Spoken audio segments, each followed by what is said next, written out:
ఇజ్రాయిలు, లెబనాన్‌కి సంబంధించి ఒక పక్కన వీళ్ళిద్దరి మధ్యన కాల్పుల విరమణకి ప్రయత్నిస్తున్నాడు ట్రంప్.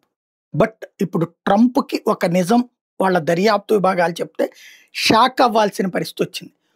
లెబనీస్ వర్గాలు, సీనియర్ లెబనీస్ వర్గాలు ఇప్పుడు బయటపెట్టినటువంటి అంశం ఏంటంటే, అబూ మొహమ్మద్ అల్ జులానీ ఎవరైతే సిరియాలో కీలకమైనటువంటి పాత్ర పోషించాడో, తనే లెబనాన్ దగ్గర నుంచి 18 ఏళ్లుగా వెపన్స్ తీసుకుంటున్నాడు. లెబనాన్‌కి సప్లై చేపిస్తున్నాడు వెపన్స్.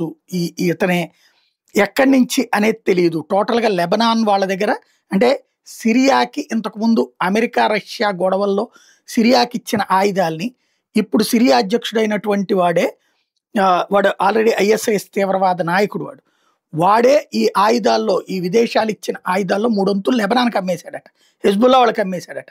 ఇప్పుడు అట్లాంటి ఆయుధాలు కుప్పలు తెప్పలున్నాయట వాళ్ళ దగ్గర. అల్ ఖైదా కమాండర్ కూడా అయినటువంటి జులానీ ఇప్పుడు ఈ వ్యవహారాలు నడిపాడు. వేల కోట్ల రూపాయలు సంపాదించుకున్నాడు. సేమ్ టైం ఇప్పుడు అవన్నీ లెబనాన్ వాళ్ళ దగ్గర ఉన్నాయి.